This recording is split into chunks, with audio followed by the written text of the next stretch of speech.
Hoje no Brasil vivemos uma triste realidade. O país é disparado campeão mundial de crimes homofóbicos. Depois vem México e depois Estados Unidos. É mais ou menos um crime a cada 28 horas. Homofobia é o assunto do programa Opinião de hoje.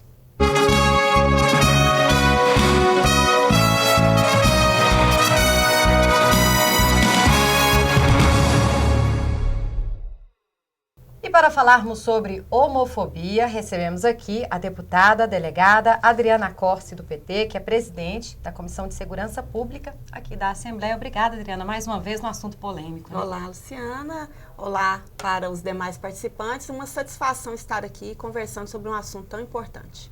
Também recebemos Cíntia Barcelos, que é advogada da Comissão de Direitos Homoafetivos da OAB. Isso mesmo, né, Cíntia? Obrigada. Isso, obrigada. Eu agradeço a participação para falar de um tema tão necessário e importante nos dias de hoje. Nós que agradecemos. E também Adriano Ferreto, ele que é assessor da Secretaria Municipal para Assuntos da Diversidade Sexual. Isso mesmo, né, Adriano? Alguma correção? Tá tudo ok? Assessoria Especial de Diversidade Sexual. A gente agradece poder participar e debater isso com a sociedade, esse tema que ultimamente tem entrado no cotidiano das famílias brasileiras.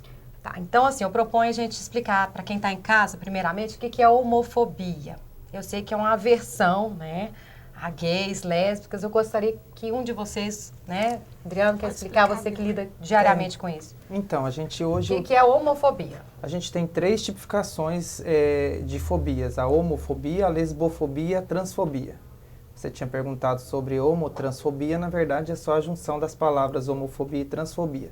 A homofobia, ela é a aversão e ódio ou medo, enfim, de pessoas que têm orientação sexual diferente daquela que é mais conhecida, que é a heterossexual. Então, as pessoas homossexuais. A lesbofobia, ela também trata da questão de orientação sexual, mas ela tem mais a ver com a questão da mulher, porque além da homofobia que a mulher sofre por ser homossexual, por ser lésbica, ainda tem outras coisas que ela também sofre por questão de gênero. Então tem a misoginia, tem o sexismo, então a junção de todos esses preconceitos é a lesbofobia. A transfobia, ela não trata especificamente de orientação sexual, ela fala de identidade de gênero. Então a transfobia é o medo, a aversão de pessoas transexuais ou de travestis. Mais ou menos, ela tem que estar a caráter, no caso assim, para que haja o crime homotransfóbico, né? E é importante a gente pontuar também, eu acredito que nisso a doutora Adriana e o Adriano concordam comigo, que a homofobia é um fenômeno tão lamentável nos dias de hoje, que ela não está só direcionada às pessoas homossexuais, travestis, transexuais. As pessoas que trabalham com os direitos LGBT, as pessoas, os familiares e as pessoas amigas e aliadas às causas LGBT também sofrem o preconceito. Exemplo disso, recentemente em São Paulo, um pai foi agredido por estar manifestando afeto com o filho. Então, abraçado com o filho, isso, né? Então, o fenômeno, ele é mais do que um preconceito e uma aversão propriamente dita às pessoas de uma orientação sexual e identidade de gênero diferente. Ele é um fenômeno abrangente e, por isso, essa necessidade urgente de se falar sobre o tema e também de se criminalizar a homofobia. Agora, esse dado é vergonhoso, né, doutora Adriana? Campeão mundial em crimes homofóbicos, vem depois México e depois Estados Unidos, né? E o Brasil na frente, né? Com certeza é extremamente preocupante e eu tenho certeza que o estado de Goiás, embora nós não tenhamos uma notificação verdadeira ainda do número de casos, ele com certeza também está com uma grande estatística nessa questão. Eu vejo de forma muito preocupante, mesmo porque essas situações acontecem há muitos anos, muitas vezes sequer são notificadas e acontecem de várias formas, né? A homofobia acontece em vários aspectos, é um fenômeno complexo e que envolve violência, envolve covardia, envolve também mudança cultural. E por isso que é tão importante a gente falar sobre esse assunto, para que as pessoas também entendam, compreendam que às vezes a sua atitude, porque a homofobia não é só bater em alguém com uma lâmpada na rua, é também discriminar, é também tratar diferente o filho de orientação verbal, sexual. Né? Isso tudo é homofobia, é transfobia, e às vezes a gente faz isso, as pessoas fazem isso no seu dia a dia com as piadas. Então são várias formas em que se pode agir com homofobia e que fazem as pessoas sofrer e que muitas vezes se transformam e são levadas. Cada pessoa que participa com a piada, com a discriminação, ela auxilia a se levar também a sociedade a momentos de violência e de agressão que já aconteceram aqui no nosso estado várias vezes, inclusive eu como delegada, chefe da Delegacia de Proteção à Criança e Adolescente, investiguei vários casos em que o motivo do assassinato, do espancamento, da discriminação de alguém aconteceu em razão da sua orientação sexual. Muito embora, muitas vezes, isso não seja divulgado ou não tenha revelado, visibilidade, né, que deveria ter. E eu acredito que nós aqui também, como legisladores, temos que buscar dar essa visibilidade e ter a verdadeira noção. Um exemplo que eu gostaria de colocar para vocês e que eu só fui perceber depois de muitos anos como delegada de polícia. Eu passei quase 10 anos investigando todos os suicídios de adolescentes em Goiânia. Isso era muito difícil para mim, mas eu sempre tinha uma atenção especial, por ser uma situação de tanta dor, de tanto sofrimento, de uma pessoa na flor da idade, com 14, 15 anos, tirar a sua própria vida. E eu, então, investigava muito profundamente. Você fez o livro? Foi objeto de estudo mesmo? Não, isso eu quero passar uma percepção. Eu ainda não fiz o livro, mas eu estudava cada caso de forma muito profunda, porque me marcava muito, me trazia, eu conseguia me colocar no lugar daquela família e daquele adolescente. E depois de muitos anos eu percebi que um dos principais motivos que levam o adolescente ao suicídio é o sentimento de inadequação junto à sua família, junto à igreja, junto à sociedade, em razão da sua orientação sexual. A não aceitação, Ao perceber isso me magoou profundamente, porque é um sofrimento. A pessoa, para ela chegar, a gente estuda isso, para a gente ser investigador, o sofrimento que a pessoa tem para chegar a tirar a sua própria vida é muito grande. Ela realmente desiste de viver. E a pessoa sentir isso em razão da sua mãe não querer você ou não te tratar do mesmo jeito pela sua orientação sexual é uma questão triste demais e é um alerta que eu faço para a família. Eu conheço muitas famílias que hoje estão fazendo isso com seus filhos e que podem levar os seus filhos a esse ato final porque não suportam essa aversão que a própria família, a mãe, o pai, o pastor, né, o patrão tem acerca da sua sexualidade, que é uma orientação, né, que nós não colocamos Chega aí a esse ponto, né, esse extremo. Exatamente. Então, para mim, é muito grave e merece a nossa atenção.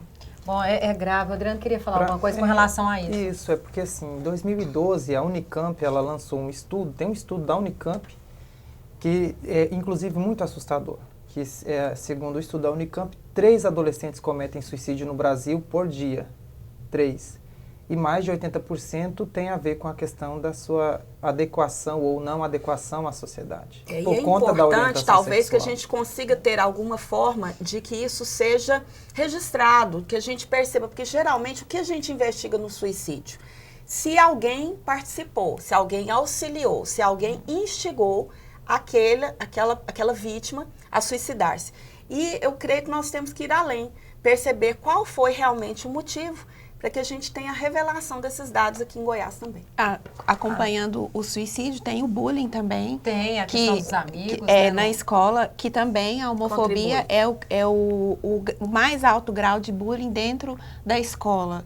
E a escola, a educação hoje... Chegam essas denúncias na OAB, sim? Chegam. Nós temos algumas denúncias de transfobia dentro da escola e a Comissão de Direito Homoafetivo recentemente recebeu uma reclamação de um aluno transexual, onde a escola, no registro da chamada, chamava ele pelo nome social, mas permitia que o de registro continuasse junto. E aí havia confusão dos colegas e aí a comissão solicitou ao Conselho Estadual de Educação que modificasse a sua resolução, que acompanhasse a resolução do MEC, que diz que nos documentos escolares públicos deve constar só o nome social. E assim, esse menino voltou a estudar e ser chamado só pelo nome social na escola. Então, a comissão recebe muitas reclamações com relação a essa questão de pessoas travestis e transexuais por essa inadequação. E aí é onde que nasce, na escola, na família, essa origem desses suicídios, né, doutora Adriana? Imagina o dano psicológico, né? Pra É uma muito criança, grande, assim, o sofrimento é muito não grande. se aceita, até pelo nome, né? E é muito importante esse trabalho que a OAB tem feito aqui em Goiás. Eu tenho acompanhado porque esses casos raramente chegam à polícia.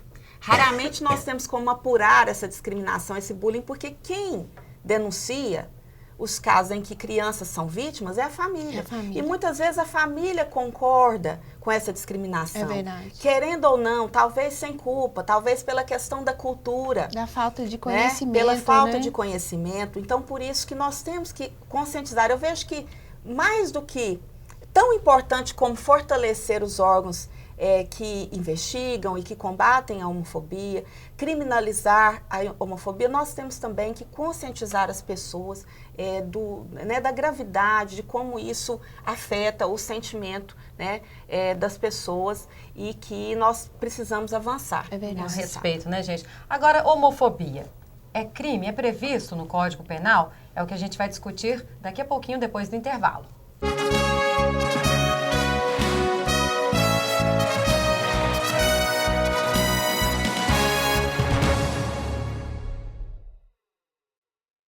Você fica constrangido quando encontra uma pessoa com deficiência? Então, está na hora de mudar. Deficiência não é doença e essas dicas são para você. Ao conversar com o cadeirante, procure sentar-se. Assim, vocês mantêm a mesma linha do olhar. Para ajudá-lo a subir um degrau, segure a cadeira com firmeza e incline para trás, levantando as rodinhas da frente. Para descer, faça a manobra de marcha ré, sempre apoiando para evitar solavancos. Mas nunca movimente a cadeira sem antes pedir permissão ao cadeirante. E em nenhuma hipótese, nem por um segundo, estacione na vaga reservada a pessoas com deficiência ou ao lado de guias rebaixadas.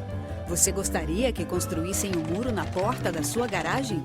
Pois é, quando você estaciona em lugares reservados, está impedindo que o deficiente físico se locomova. Cidadania é saber conviver com as diferenças.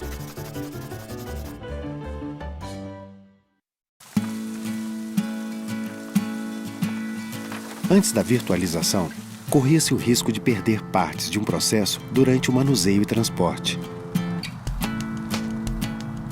Agora, os processos são enviados eletronicamente com total segurança. O que antes levava meses e muito papel, agora está a um clique. Virtualização de processos, porque ter acesso fácil e rápido à justiça é um direito seu.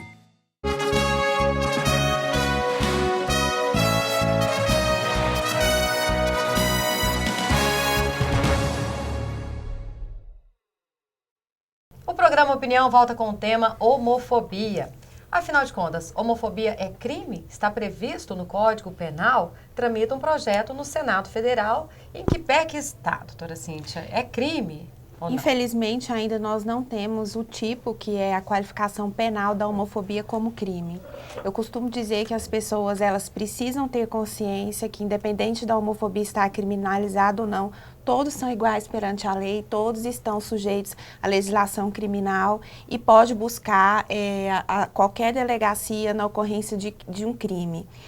As pessoas costumam me perguntar bastante, é necessária a criminalização da homofobia? Porque é urgente e necessário, porque a doutora Adriana está aqui, pode falar melhor do que eu, a facilidade de desqualificar um crime que de fundo homofóbico, não tendo isso numa legislação, é muito grave. E os delegados, as polícias se sentem, às vezes, na maioria das vezes, de mãos atadas, sem poder fazer essa situação e sem querer levar isso adiante. Isso. E a legislação Essa própria, dificuldade na tipificação, sim, né? A legislação própria, ela é extremamente necessária porque ela também dá visibilidade à motivação que leva, né, aos atos de homofobia. Porque hoje nós, por exemplo, aqui é importante a gente esclarecer, né, todos os atos de violência, de discriminação são passíveis de punição, sim.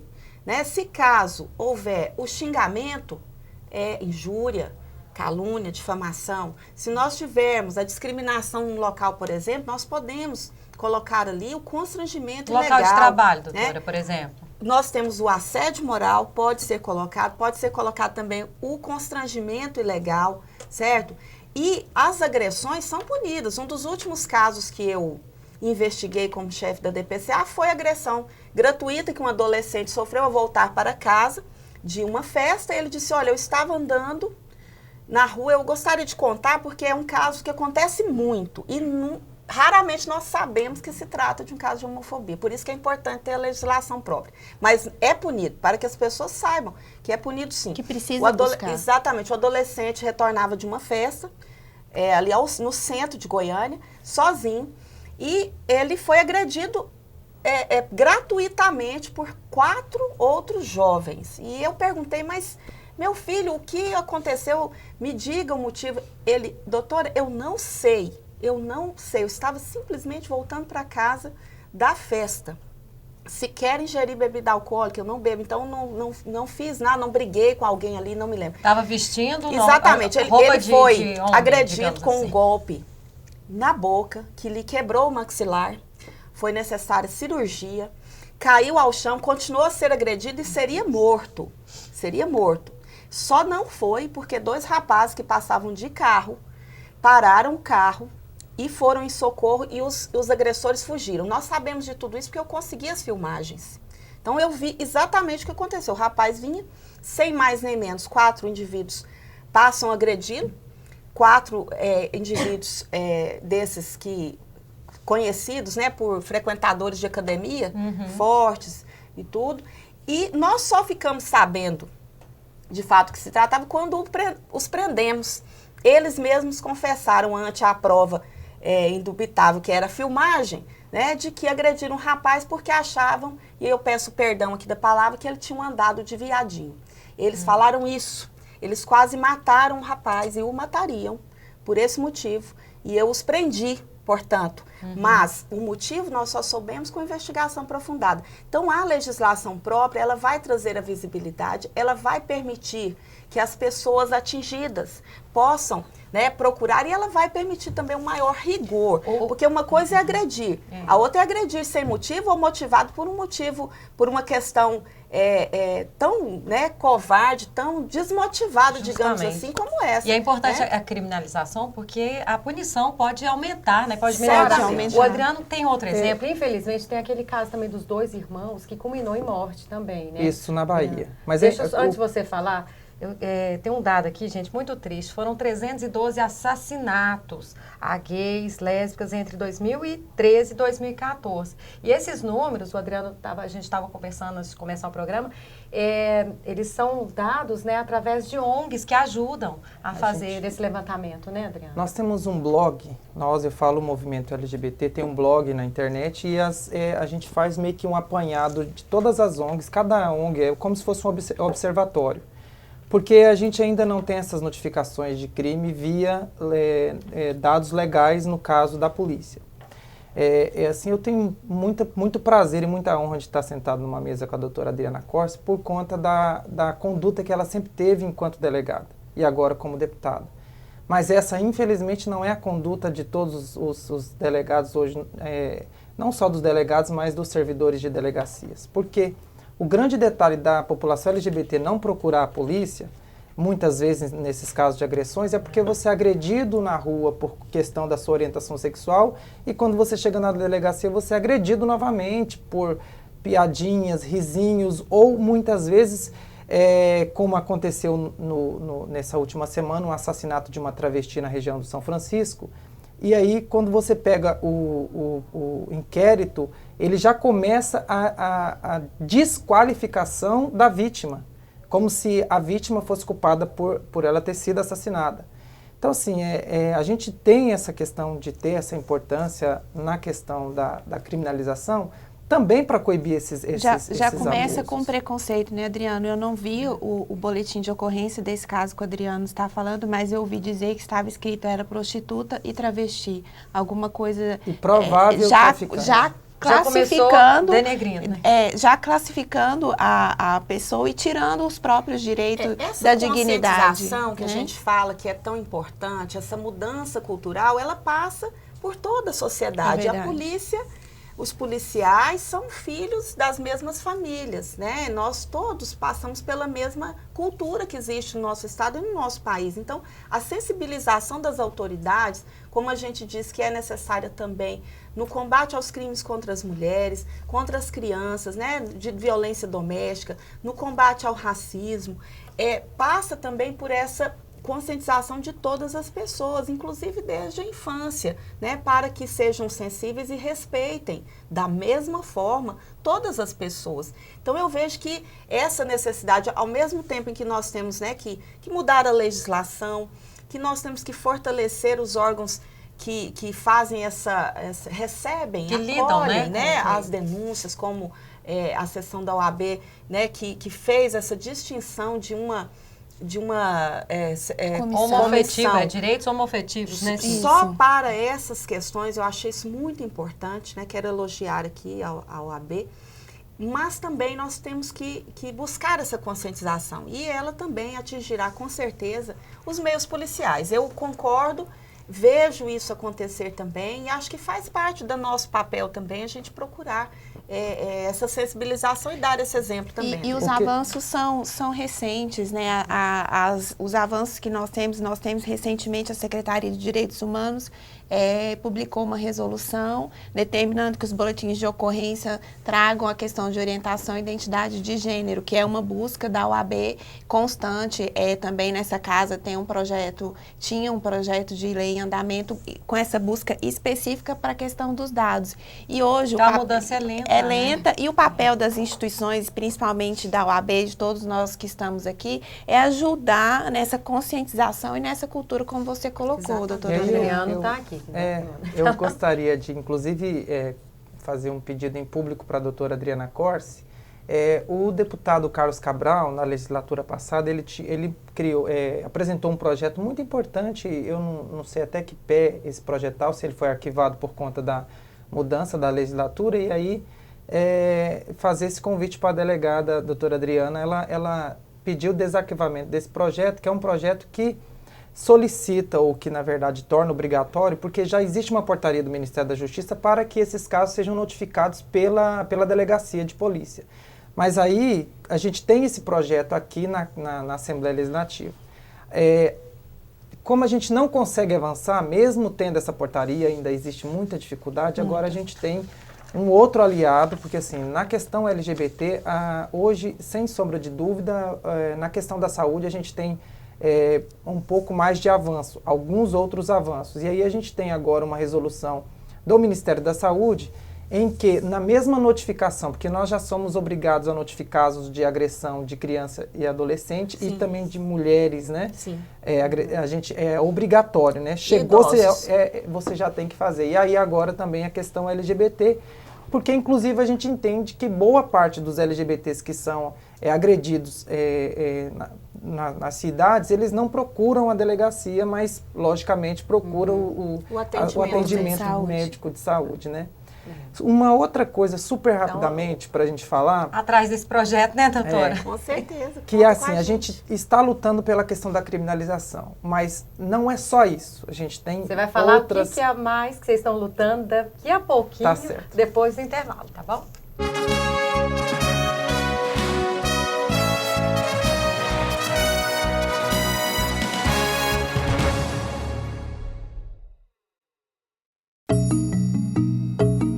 O Superior Tribunal de Justiça está realizando uma revolução no judiciário brasileiro.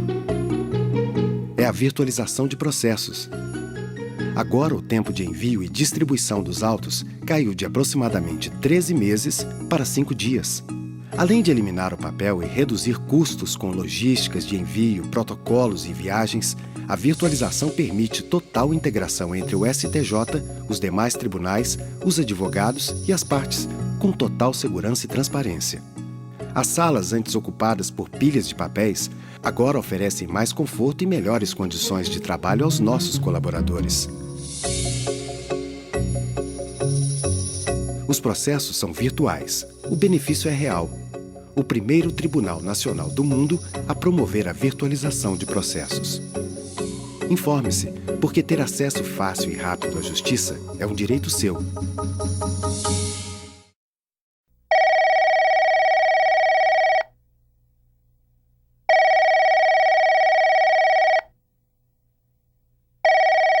O CVV oferece atendimento telefônico gratuito a todos que precisam de apoio. Não se afaste dessa responsabilidade.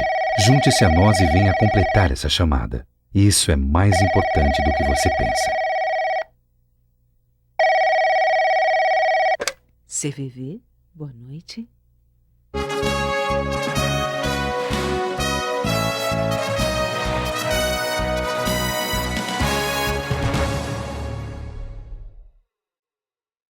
O programa Opinião volta com o tema homofobia. De acordo com dados de ONGs nacionais, mais ou menos um crime a cada 28 horas que acontece. Isso retrata uma sociedade intolerante. E o Adriano estava querendo falar alguma coisa que além desse combate, né, a esse preconceito, qual é a outra luta, Adriano? Então, assim, a gente tem, além de lutar pela criminalização, porque a gente também vê isso como importante, mas a gente também tem outros espaços que a gente acha muito importante que a gente possa discutir também a questão da homotransfobia. Por exemplo, no campo da educação. Hoje, para você ter uma ideia, nós temos dados da ONU que 95% das pessoas trans, seja mulheres trans ou travestis, estão ou esteve em situação de prostituição. Né? Em Goiânia, nós tivemos, do começo do ano até agora, 3 assassinatos de travestis na região de São Francisco, que é uma região conhecida pela questão da prostituição. Então, isso é muito importante. Eu estive em São Paulo agora, participei da primeira aula do curso de Direitos Humanos, Cidadania e Democracia. Aconteceu até no auditório da Biblioteca Mário de Andrade, foi ministrada pelo prefeito Fernando Haddad. Esse curso é dentro do projeto Transcidadania. A Prefeitura de São Paulo ela fez uma bolsa, criou uma bolsa nesse projeto Transcidadania, em que ela repassa cerca de R$800 para cada travesti que se incluir no projeto de educação, ou seja, porque a gente também fala na questão da qualificação profissional e na inserção ao mercado de trabalho. Então a gente tem um problema... Para não ficar marginalizado, né? Mas como a gente faz, como chega a esse ponto? A gente tem um problema que, primeiro começa atrás, a doutora Cíntia falou bem sobre a questão do bullying. Então quando o bullying em relação à orientação sexual, ele é muito forte.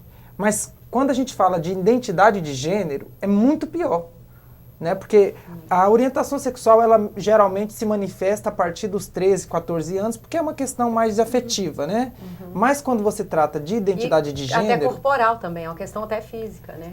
Quando você fala na questão identidade de gênero, isso se manifesta muito cedo. Na infância. Na infância, com 3, 4, 5 anos.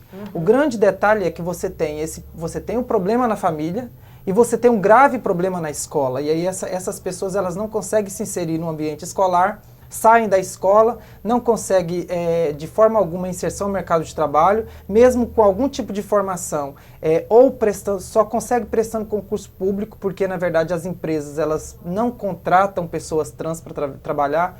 Não, você está mentindo. Eu faço um desafio. Qualquer loja de shopping, dentro de Goiânia, qualquer loja dentro de Campinas, se você encontrar uma travesti trabalhando, você, por favor, me avise, porque eu não sei.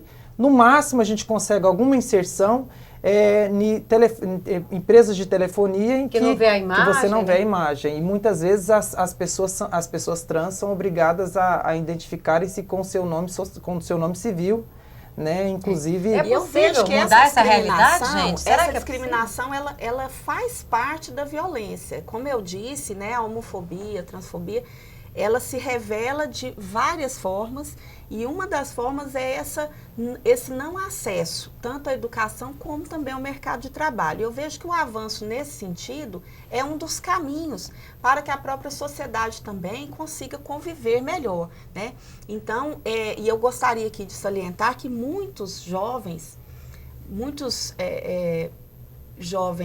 né, meninos, meninas, são levados à prostituição na adolescência em razão da família não os aceitar, eles têm que deixar a família, são obrigados, alguns deixam por agressões que estão sofrendo psicológicas e físicas no seio familiar, e às vezes outros são expulsos e são colocados, outro alerta para as famílias, nas mãos dos criminosos que exploram sexualmente esses adolescentes. Nós prendemos aqui em Goiânia uma das maiores quadrilhas de exploração e tráfico de pessoas que justamente praticava a exploração sexual desses jovens. Eram dezenas de jovens, os quais eram enviados a países da Europa obrigados à prostituição, eram obrigados a mudar o seu corpo de forma totalmente precária, com o uso de produtos que colocavam a sua vida em risco,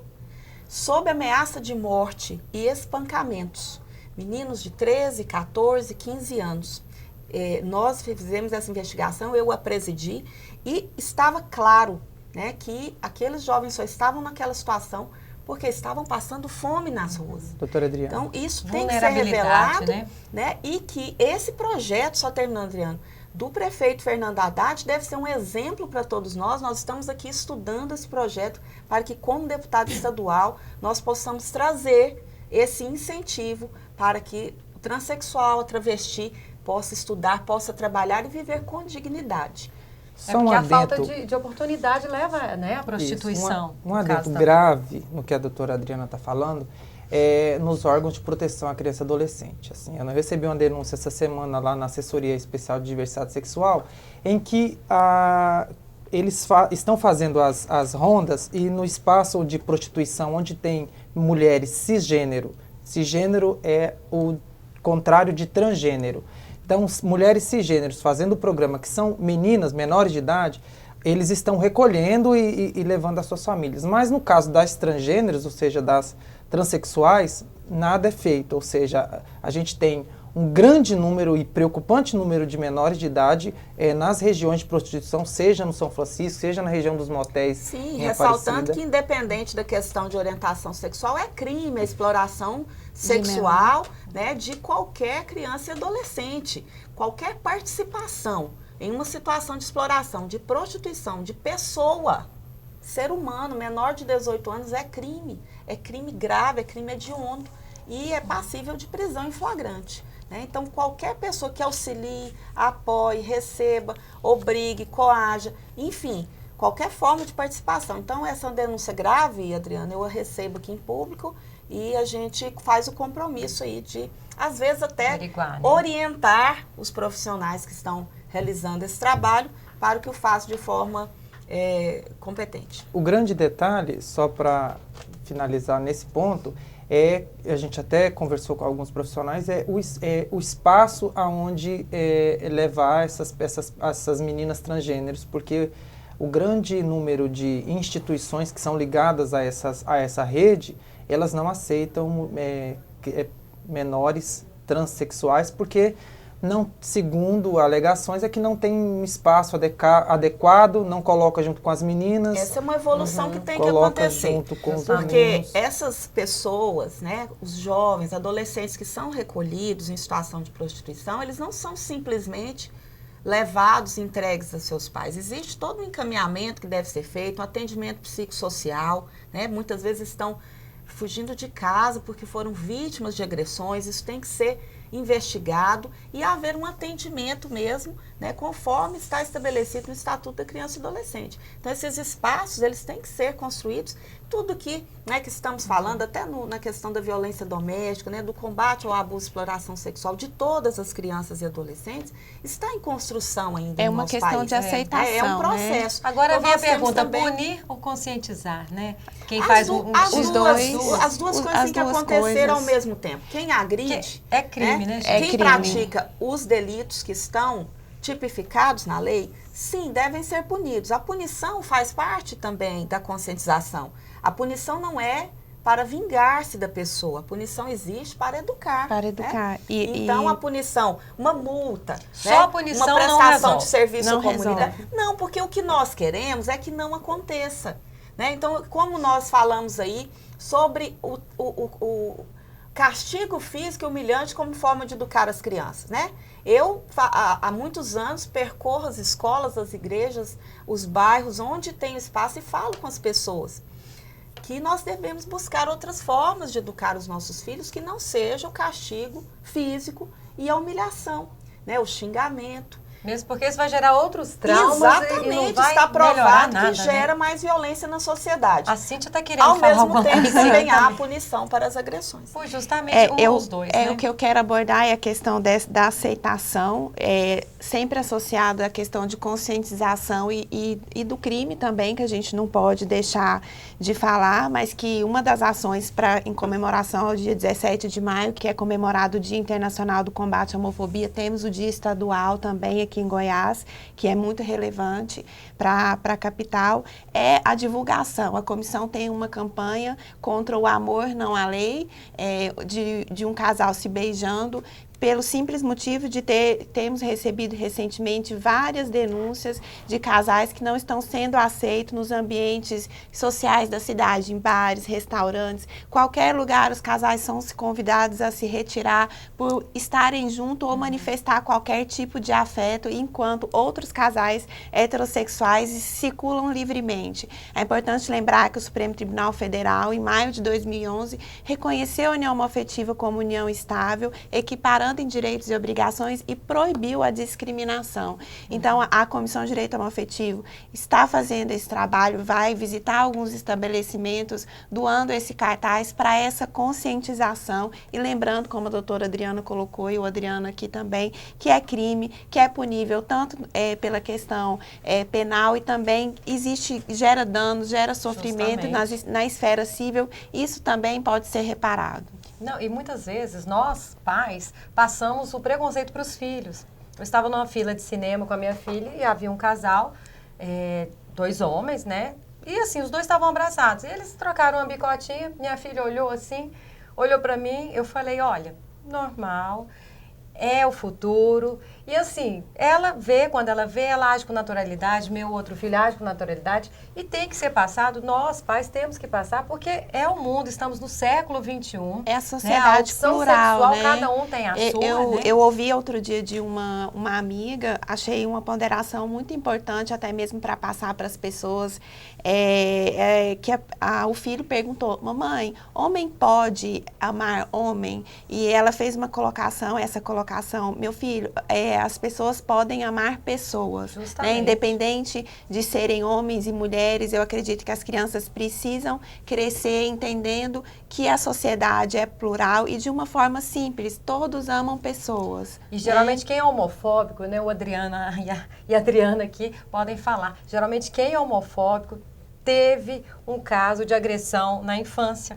Né, tem estudos que falam sobre isso, foi agredido ou fisicamente ou abusado sexualmente. Bom, a gente fica torcendo, né, para que essas atitudes diminuam, né, acabem com a violência. Eu gostaria de agradecer aqui, o nosso tempo infelizmente é curto aqui, a delegada Adriana quer até fazer um convite também, aproveitar a ocasião para fazer um convite. Eu já agradeço aqui a sua participação, Adriana. Tá certo, eu que agradeço, parabenizo, né, aqui a TV Assembleia por este programa tão importante, tão interessante, pela coragem de trazer esse tema e dizer, né, que com certeza esse debate contribui para essa conscientização, que esse é um compromisso nosso, foi como policial, continua sendo como deputada, e que todas as pessoas pensem que as suas atitudes trazem exemplos, né? Como, por exemplo, autoridades também dão exemplos em dizer que homossexualismo é uma questão de falta de porrada na infância, como nós tivemos, infelizmente, aí um parlamentar dizendo, esse tipo de atitude não ajuda, a intolerância só traz violência para a nossa convivência social, nós todos temos que trabalhar contra isso. Obrigada, Adriana. Agradecer também a doutora Cíntia Barcelos, advogada da Comissão de Direitos Homoafetivos da OAB Goiás. Muito obrigada, Cíntia. Obrigada, Luciana. A mensagem que eu deixo é que direito não tem preconceito. Agradeço, como a doutora Adriana disse, a coragem da TV Assembleia expor esse tema tão necessário. A gente que agradece também nossos agradecimentos a Adriano Ferreto, ele que é assessor especial de assuntos da diversidade sexual da Prefeitura de Goiânia. Muito obrigada, Adriano, por ter vindo também nos atendido. Eu agradeço o convite e quero fazer também aqui um convite para você que já passou por qualquer tipo de constrangimento por questão de orientação sexual ou identidade de gênero, que a Prefeitura de Goiânia, desde 2013, tem uma assessoria especial para tratar desses assuntos e a gente tem avançado bastante na questão municipal. Se tiver alguma coisa. Pode nos procurar, a gente fica na Rua 8, número 177, ao lado, ali próximo ao Procon, no primeiro andar. O nosso telefone é 3524-2806 e nós temos, inclusive, a primeira unidade móvel de atendimento LGBT. A gente tem rodado a cidade, conversado com as pessoas sobre a questão do preconceito, o quanto essa questão do preconceito ela afeta não só a população LGBT, mas ela afeta todas as pessoas. Nós vamos inaugurar agora o ambulatório para travestis e transexuais, por questão mesmo, para dar uma questão de dignidade, cidadania na questão da saúde. Ou seja, a gente está trabalhando muito, temos o decreto que foi criado agora, 265, para o respeito à questão do nome social dentro da Prefeitura de Goiânia, todos os órgãos da administração direta e indireta, ou seja, estamos avançando muito na Prefeitura de Goiânia, dentro da cidade de Goiânia, para poder dar um mínimo de dignidade e cidadania à população e às pessoas LGBTs dessa cidade. Nos procure, que a gente está, junto com a delegada, a doutora Adriana, e outros parlamentares aqui na Assembleia. A doutora Cíntia tem feito um trabalho excepcional à frente da Comissão de Direito Homoafetivo da OAB e é vice-presidente da Comissão de Direito, isso é importante falar, né? Ela ficou caladinha aqui, não falou nada. Vice-presidente da Comissão de Direito Sexual. de Diversidade Sexual, porque lá Do nacional Conselho muda de Federal nome, também. né? Do Brasil. Do Brasil. Né? E também dentro da Câmara Municipal de Goiânia a gente tem muitas pessoas que têm nos apoiado nessa luta. O movimento organizado em Goiânia é muito forte. As ONGs aqui de Goiânia têm feito um trabalho excepcional. E aí a gente agradece muito. Não é a primeira vez que a gente está aqui na TV Assembleia. É importante que a gente possa discutir com a sociedade esse tema. Uma coisa de um filme que eu inclusive recomendo para finalizar, todas as pessoas assistirem, está disponível na internet, é Orações para Bob. A mãe do Bob, depois de um fato, não vou contar o filme porque eu quero que vocês assistam, ela na Câmara, o equivalente à Câmara de Vereadores da cidade dela, ela diz o seguinte: antes de você falar sobre a questão ser homofóbico, saiba que as crianças estão ouvindo. Então é importante saber que às vezes você está sendo homofóbico com uma piada, falando de alguém, e você tem do seu lado um filho que é LGBT, e isso também vai gerar nele um conflito muito grande. Justamente. Muito obrigada, viu, Adriana? Obrigado você. Obrigada a você também que está em casa, pela audiência. Continue com a gente pelo canal 8 da NET ou pelo nosso site. Até mais.